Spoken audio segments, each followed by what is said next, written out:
तो मैं थोड़ा इंडिया में जब स्टैंड अप करना शुरू किया तो मैं थोड़ा ऐसे चल के स्टेज पे थोड़ा बहुत रोस्ट वोस्ट कर देता था। तो दिल्ली में एक कैफे में मैं शो कर रहा था, तब बहुत ही नया लड़का था मैं एकदम। तो वहाँ पे सब खा पी रहे थे, थोड़ा एंजॉय कर रहे थे, तो मैंने भी वहाँ जाके रोस्ट करना शुरू किया। अब एक कपल था, वो थोड़ा तो मैंने कर दिया रोस्ट, और मुझे लगा बाद में तारीफ मिलेगी बहुत ज्यादा। और उसके मालिक ने बोला जाओ मिल लो उन लोग से, और मैं मिला, उसने बोला बाहर मिलो तुम। तो मैंने कहा तो बहुत ही गुस्से में, उसका मालिक कह रहे गुस्से में लग रही है, आप घर चले जाओ। तो मैं घर चला गया, 20-30 किलोमीटर दूर मेरा घर था। वहां से उसका मालिक का फोन आया जब मैं घर पहुंच गया, ये बहुत ज्यादा गुस्से में, वापस आओ। अच्छा, फिर? तो मैंने कहा कि क्या हो गया, ये तो कह रहा पुलिस बुलाने की बातें कर रही है। तो मैंने उसके बॉयफ्रेंड से जो बात, मैंने कहा भाई साहब क्या हो गया, कह रहा आप आके सॉरी बोल दो बस मुझे और मेरी बंदी को, मैं कुछ नहीं कहूंगा। मैं वहां पहुंचा, जहां मैंने पार्किंग लगाई थी वहीं लगाई। वो पार्किंग वाला कह रहा भैया फिर आप वापस आ गए। एक पुलिस की गाड़ी है, वो कह रही भैया ये वाला कैफे का है। मैंने कहा आगे से राइट पड़ेगा भाई साहब। मुझे क्या पता था वो मुझे ही लेने आई हुई। अच्छा। मैं गया उस कैफे में, मैंने उस बंदे को बोला, मैंने कहा सर आपने सॉरी के लिए बोला था, सॉरी। तो मुझे लगा क्या ठीक है जाओ। वो कहता है भैया बेबी ये आ गया, अब इसका क्या करना है। मैंने कहा बेबी तो वैसे ही जान लेने पे तुली हुई है, क्या करना। इतनी देर में पुलिस आ गई। मैंने कहा ये तो वही है। पुलिस वाला कहता क्या हुआ। इतने में वो लड़की कहती है इसने मेरे ऊपर चुटकुला मारा। कहता मैडम आपने इमरजेंसी नंबर पे फोन किया, वो रॉबरी के लिए होता है, क्राइम के लिए होता है, चोरियों के लिए होता है। अच्छा। चुटकुला क्या होता है।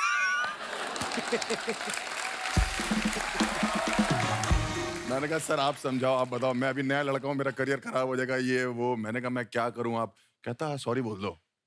कम से कम 3-4 पुलिस वाले थे। मैंने कहा ठीक है। मैं थोड़ा आगे गया, मैंने कहा सॉरी। वो थोड़ी पी रखी उन्होंने। मैंने कहा सॉरी। मैं बहुत आगे चला गया। पुलिस वाले कहते ज्यादा आगे मजा, रैप्टा मार दी। 15 मिनट सुनने के बाद वो लड़की कहती है जाओ माफ किया। पुलिस वाला कहता है भाग भाग भाग भाग भाग भाग भाग भाग भाग।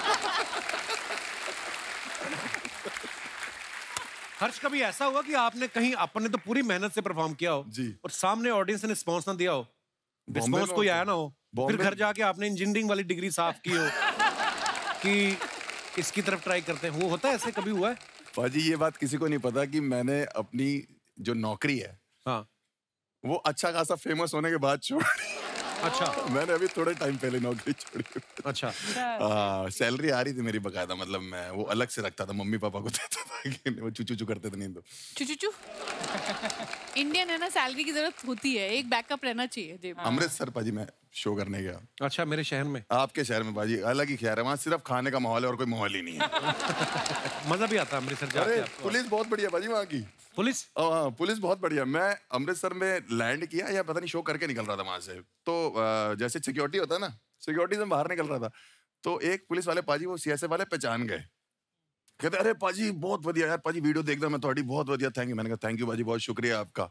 उन्हें दूसरे पुलिस वाले को बोला कि पहचाना पाजी को। देख कर कहता है कौन सी जेल में था।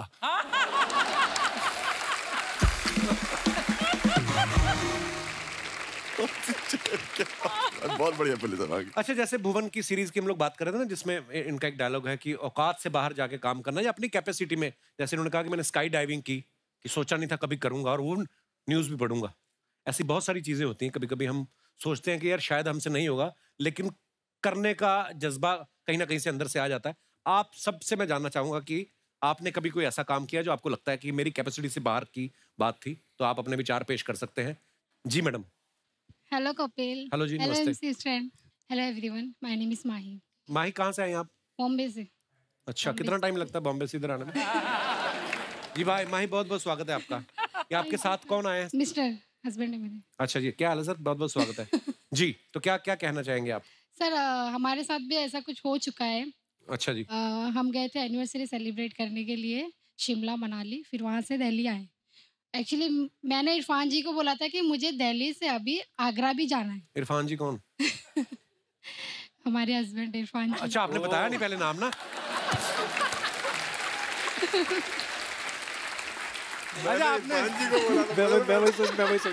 आपने आप नाम बताना भूल गई इसलिए मैंने पूछा। जी, अच्छा जी। फिर आपने क्या कहा इनको? इरफान जी। नहीं, वो तो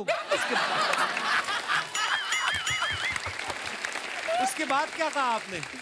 दिल्ली से मुझे आगरा जाना था।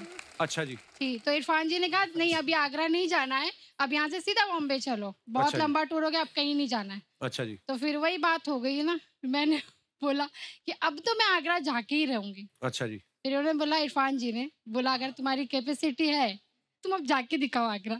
फिर मैंने भी ठान लिया, बस निकल गई दिल्ली की सड़कों पे। और फिर बस में बैठा, पता चला कि यहाँ पे लेडीज फ्री टिकट है। अच्छा जी। बैठ गए और पहुंच गए जामा मस्जिद। और इरफान जी की टिकट तो फ्री नहीं थी, इनका क्या हुआ? ये मिस्टर हमारे, ये महाशय तो लेटे थे आराम से। अच्छा जी।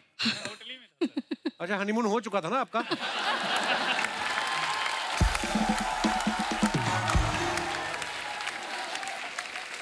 तो फिर कैसे मिले आप? सर, मुझे पता चला कि ये जो बस है ये सिर्फ दिल्ली में फ्री, आगरा तक नहीं जाएगी।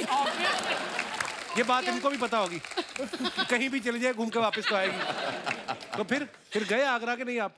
सर, मैंने इनको फोन किया कि मेरे पास पैसे नहीं, कुछ नहीं, मैं जामा मस्जिद में आकर मुझे ले आई। फिर? ये बोलते कि जैसे गई थी वैसे ही रिटर्न आ जाओ। कि आपकी तो टिकट फ्री है, उनके पैसे लग जाते। कितने साल हो गए आपकी शादी को? Sir 2 year complete. बहुत बहुत मुबारक, अभी तो नई शादी है। Thank you sir. आप अभी से चुप हो गए, क्या हो गया? इरफान जी, सर बीवी के आगे कौन बोल सकता है?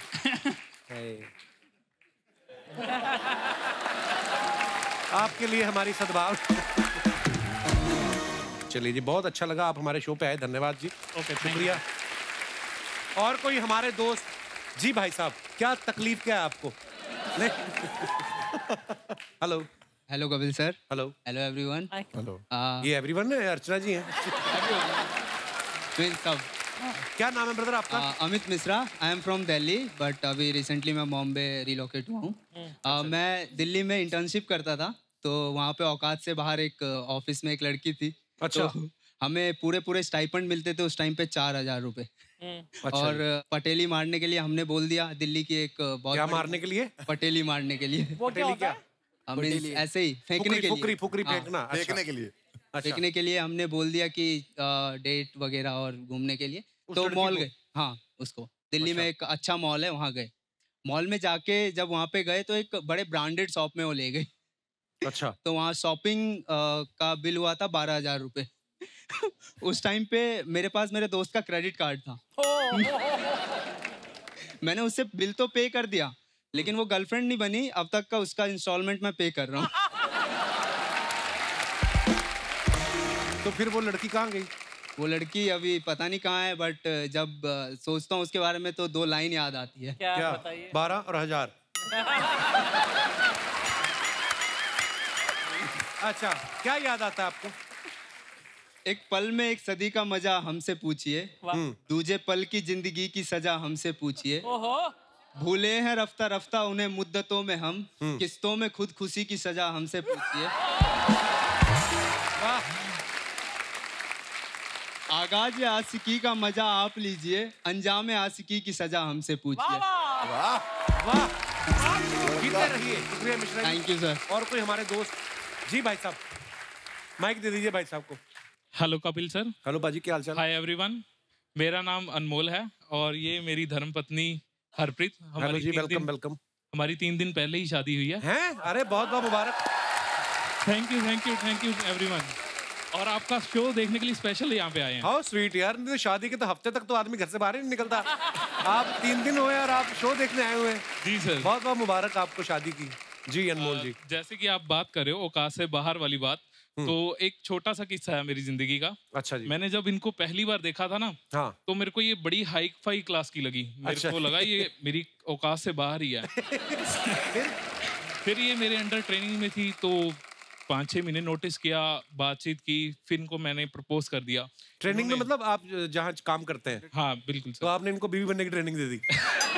हैं? अगली आई काम सीखने।